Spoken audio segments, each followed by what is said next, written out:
Hi everybody, I hope you are doing well.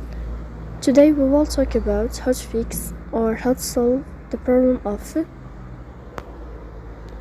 logout on the application of Gmail. We click on settings. Here we click on apps, default apps, app settings. Then we will click on Gmail app and you will enter. You will go to first stop and you will click OK. You will move to storage. You will click on clear cache.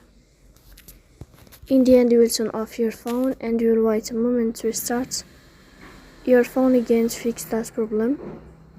So please don't forget to support us, bell icon, subscribe. See you next time in another video, and thank you for your watching and your attention.